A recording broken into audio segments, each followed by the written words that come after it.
There have been so many comments about you need to kill this bull. Hi, we're Art and Bree.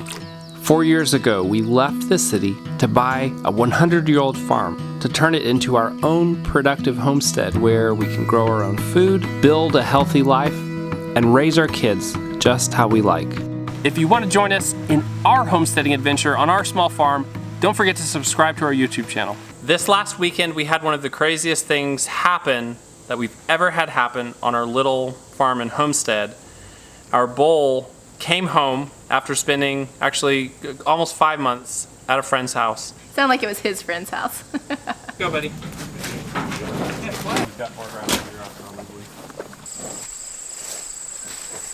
He attempted to breed her some through the day, and then he ended up injuring her really bad.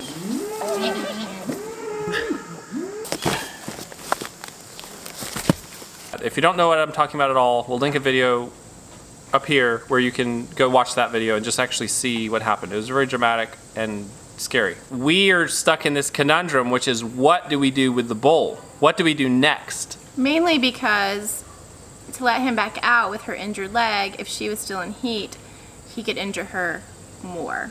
A ton of y'all watched this video and we got a lot of comments. So in this video, we're actually also going to answer some of your questions and address some of those concerns that were shared by at least hundreds, if not thousands, of viewers. We put the bull in the stall initially. He was so angry about it. He did not want to be in there. We'll get this bull some hay. He could probably smell Alice in the pasture, and he was bawling a crazy bull bawl, like a minotaur bawl, basically constantly, day and night, for about 2 days. It was insane. It was nerve-wracking. It was more nerve-wracking. It was nerve-wracking. It's like,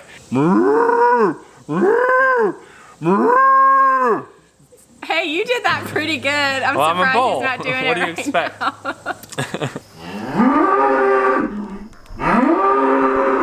We kept him in plenty of hay, checked on him frequently, kept him in water. The other thing he did, though, is he knocked his water bowl over. He knocked over his water bucket. Every time that I went to check on him, he'd flipped his water bowl. He wasn't drinking it. He was drinking enough and then flipping it. Hey, buddy. I heard you all night. I tied his door shut because he was banging around in there so much yesterday evening. I didn't want to trust the one latch here. I've been in this space with him, but he is in a whole different mood because she's in heat. And he is mad right now. I'm not going to run in there. I might be able to reach with a hoe because he moved closer. There we go. Let's see if I can get the hose before he knocks it over again.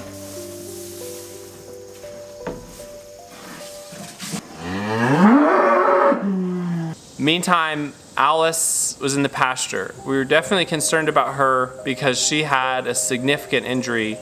Initially, she couldn't stand, if you saw that last video. We checked on her frequently. We babied her some. We gave her grain, made sure she had hay in addition to the pasture. We hauled her water out to her. She's up. So thankful. The calves have been nursing for sure because it's nice and loose and soft, her udder. On day 1 and 2, she actually showed some improvement. It's sore. I mean, you can kind of tell the way she's not putting her full weight on it even right now. She's definitely injured it, but it's not broken or she wouldn't even be walking on it at all. Anyway, I just thought I'd bring her hay so that she didn't have to walk around for food. The anti-inflammation medicine and pain medicine that we gave her the day of the event really did seem to help. And by the next morning, she actually was moving better, walking better. Of course, she's gonna pee right on the clean hay. She literally walked so that she could pee on that hay. All this time, though, we know that we have to do something with the bull. We have to make a decision. So we're talking to friends who have cows, trying to get advice, figuring out what's next. Our initial instinct was, he's gone. He's a goner. That was my gut instinct initially. I was like, we're eating him or we're selling him now. And the fact that he's in the stall, he can't stay in there for more than a couple days. And I knew if we let him out initially, he would at that point he would injure the cow again or hurt her even worse, because he would continue to try to mount her, and then with her weak legs she'd go down again most likely. How are you doing, wild man? You knocked your water over again. But as we took a step back from the situation, we really realized a few things that are true about the situation. And so we're going to address a few issues here and address some of the concerns in the comments about the bull and what really happened and what really didn't happen and what he is and what he really isn't. And the fact is, he's not an aggressive bull. Despite everything that happened that day, if you look at actually what his actions were, if we had him on a stand in court and looking at what are his actions, what did he do? He mated a cow. That's what he did. We don't think there's really any other explanation other than that the cow was in heat when we brought the bull back. Any bull who's with a cow who's in heat is going to show interest and repeatedly try to mount her. And cows will breed how many times? It's a lot. Like within standing heat, I think they'll breed 20 to 50 times. And I don't think he actually mounted her even that many times. He attempted more than that, but that was like trying to get up and she slipped away. We don't know we never saw her in standing heat. What we do know is that she was in heat somewhere about the time he came home, and he reacted like a bull would have reacted, which is repeatedly trying to mount her. The other issue is that he was driving the calves away, and I don't like that he was doing that. Not all bulls do that. So he was driving them away. However, he was not being aggressive with the calves. Yeah, nothing we saw was actually could be defined in cow world as aggressive behavior towards the calves. What he did do was push them away, and that's all he did. So I'm very comfortable with how he acted towards the calves. I don't like that. I wish that he wouldn't have pushed them away. It makes our life harder with milking and stuff, or it made it harder while he was out with them. But he was not aggressive towards them. Let's address the fact that he injured her, and is he an aggressive bull? It's a really good question because she got injured significantly. I want you to think about this though, okay? If a cow's in heat, we know that a bull, just a normal good bull doing what he's supposed to do, is gonna actually breed her at least 10 times. A bull's gonna breed the cow many times. And also think about just the weights involved. Our cow weighs, I would guess, 800 or 900 pounds. The bull weighs, my guess, is 1,000 to 1,200 max. That actually makes him a small bull to breed a Jersey cow. From what I can tell, this is what happened. She was going down a hill and he mounted her, and so a lot of that weight ended up on her front legs. And the only thing I can think that happened is she either tripped or her front legs gave out, and then he landed on top of her, bent that leg up and injured it. And then afterwards, this was the most horrific part for us, and what we found in the pasture, which you didn't get to see because we were just running to stop it, is that he continued to try to mount her, and he did buck her some because he wanted her to stand so he could breed her. I don't think that there's any bull who wouldn't do this if they were with a cow who was in heat, who was laying down. They're saying, hey, get up, it's time to go. The other thing is, I went out there and lassoed this bull at that point, and I wish we could have featured that more in our video. I literally took a rope, lassoed him around his neck, got him around the neck. I knew it would kill him if I dragged him off by the neck because he would fight it. So I approached him, slipped the rope up carefully with a fence post over his nose, got it on his horns so I wouldn't injure him when I pulled him off. And then I secured that rope to my minivan and slowly backed down the hill. But even in all of that, he never charged me, never lowered his head towards me, and he was pretty mad at that point. Such a good mama. Even though she's injured, she's letting them nurse. You can tell the way she's standing. You can see this leg here. The way she's standing is not normal for her, and she's barely putting weight on that leg.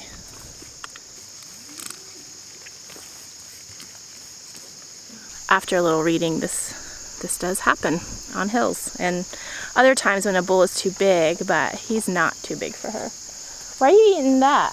Oh, is it corn you want? She's like, why are you bringing me hay when I know you have corn stalks? Because I want people to understand that just because we're saying he's not this crazed bull doesn't mean that we're not being very careful. Yeah, because he definitely could kill you. He could kill you. But he hasn't shown any behavior to say that he has any interest, intent, or aggression towards that end. Also, historically, bulls are known for just turning. They're known for not being trustworthy. So we also know not to just trust him. Over the next couple days, Alice kept getting better. And she actually got to the point where she was going everywhere in the pasture. And she's roaming all the way around. She roams to the top, she goes down below the barn, she goes everywhere. And she'll walk across. If you call her with a bucket of food, she'll come all the way down. You can see that she has a little limp. This definitely has a small limp. But it improves steadily. I am just so relieved and thankful that she's really going to be okay. I mean, we're going to have to work on this leg and helping her heal it, but I'm so relieved. Keeping the bull forever has never been our plan. We got the bull to breed the cow. He bred the cow. We sent him off for 5 months and we brought him back to breed the cow. Keeping him long term has never been a plan or goal. I don't want a bull around here long term. Me either. It doesn't make sense for us, but I also think it was a really good solution, and it worked out fine just because we found him at a great price close by and we grabbed him. If we were to have beefed him the day we bought him, we would have come out far ahead. We still have that option, and we still actually could sell him for what we got or more at any point. But the reason we have a bull to begin with is because in order to have milk, you have to breed your cow. Typically, the way that looks is that every year, on a cow's second heat after calving, so the second time they cycle, you will want to get your cow bred on that second heat. A lot of people have asked, the babies aren't even weaned, like you need to wait, and I think probably, and that's a fair assumption because that's what you would do if you're a human. And I think we often do that is we attribute human characteristics to our animals, human behaviors to our animals, but animals' behaviors and their body cycles and their life cycles are drastically different than ours. So at this point, we're actually leaning towards keeping Ferdinand and allowing him to make sure Alice is bred. Our vet thinks that he probably bred her. We still have this nagging worry, though, that he's actually going to injure her when we put him in the pasture. The first time was bad enough, like he really could have killed her that day. If we weren't here and we couldn't assist her to turn and stand, I do think she would have died if we were gone for like a day. She would have died from bloat, not from her injury. So we're just thinking about how much worse it would actually be, though, if we deliberately put him back and then he injured her again. And that's like what's in the back of our minds. I reached out to a friend who has a ton of cows and just asked him, hey, are we crazy for even thinking about doing this? Do we have a crazy bull? Like, are we just making a stupid decision because it's the easiest thing? Going pretty good. Can I ask a quick piece of cow advice? So here's what happened. Do you think he'll be chill enough if I fence her off the steep land that I can put him back in the pasture? So I was talking to a friend who he probably has 100 head. Our friend actually not only said, well, it's not crazy to put him back in, he also said that he's had this happen on his farm. It's not some off-the-wall... Justin's had it happen on his farm. Not the same thing, though. Oh, yeah. Cow was on the hill, stud muffin was mating, went down on the cow. Took her a while to get up, but she got up. Yeah. I mean, I don't think she got injured, but it was the same thing. She just didn't get injured. Yeah. The other thing that my friend said, though, which is what we were thinking, is, hey, she's going to be out of heat in 3 days, for sure. He said, wait a 4th day. He's either a crazy bull and he's going to just be crazy all the time, be trying to bring her into heat super aggressively, or most likely he's going to be chill because she's out of heat. And she's going to have 20 days, well, it would be less now, but 15-something days to recover before she goes into heat again if she's not pregnant from that whole debacle. The bull's behavior actually matched this whole theory that it might be okay to let him out because the cow's going to go out of heat. He has gotten way more chill since we first put him in there. He bellowed constantly for the first 2 days, even through the night. So he's bellowing less, but also he quit knocking his water container over. He did that for the first day and a half. every time I came out, he flipped it. And yesterday and today, he has not knocked it over. And he's been really quiet. He's downstairs in the barn right now, actually. Yeah, you guys haven't heard him move. And he hasn't made a peep. He has chilled way, way out. And I really think that's because he can't smell her in heat. We've finally decided that we're gonna keep the bull through her next cycle. We're gonna reintroduce the bull to the cow right now, and we're gonna just show you the steps of what we're doing as we do it. The first step is to actually fence off all the high ground and make it so that the cow and the bull can't even go up to that steep area at all.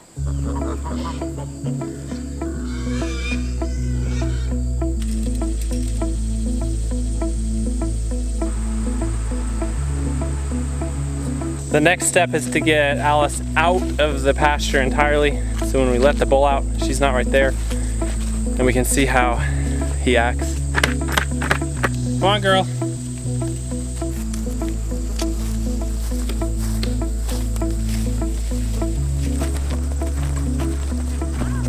She's walking really good.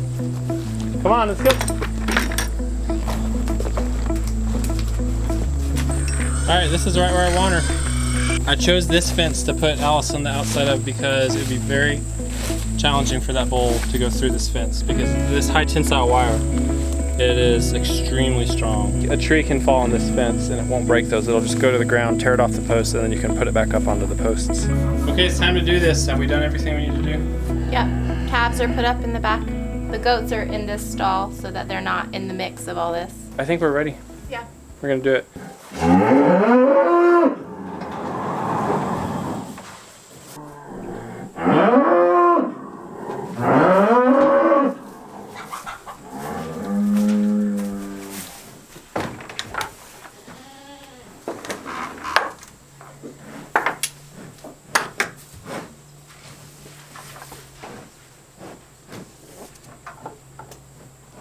Yep, it's over.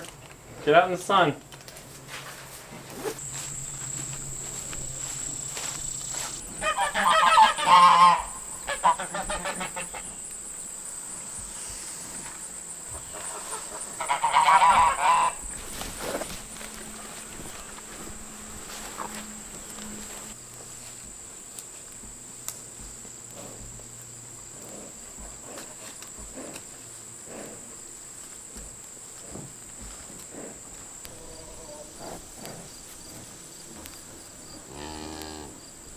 I just want to throw him some hay so he can kind of hang out and eat alongside her.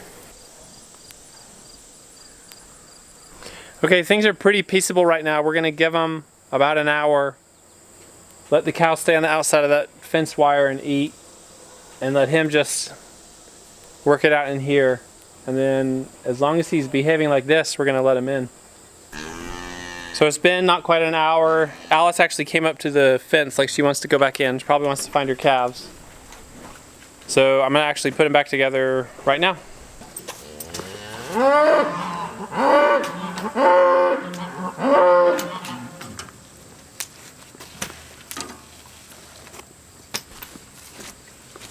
on, get in there.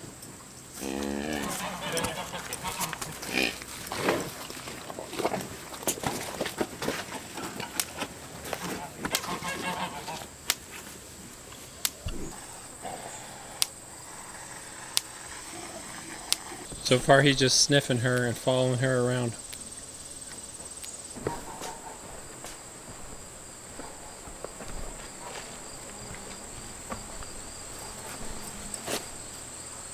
I think they're going to be okay. He's not tried to mount her yet in about 10 minutes. And when he arrived the other day, he immediately went for it. Like within 1 minute of arriving. He's still interested in her, but that's just because he's a bull.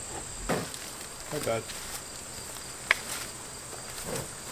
I'm gonna let these calves out of this spot. They like to go in here and hang out. They've made it a mess. And if they want to roam around, they can. But actually, he can't get in this barn. Well, he can, but there's a wire cross, so he won't. Now they're just eating side by side, which is exactly what we want to see. They're chilling out, hanging out. He's kind of wandering off. He's still interested, but he's not glued to her like he was before.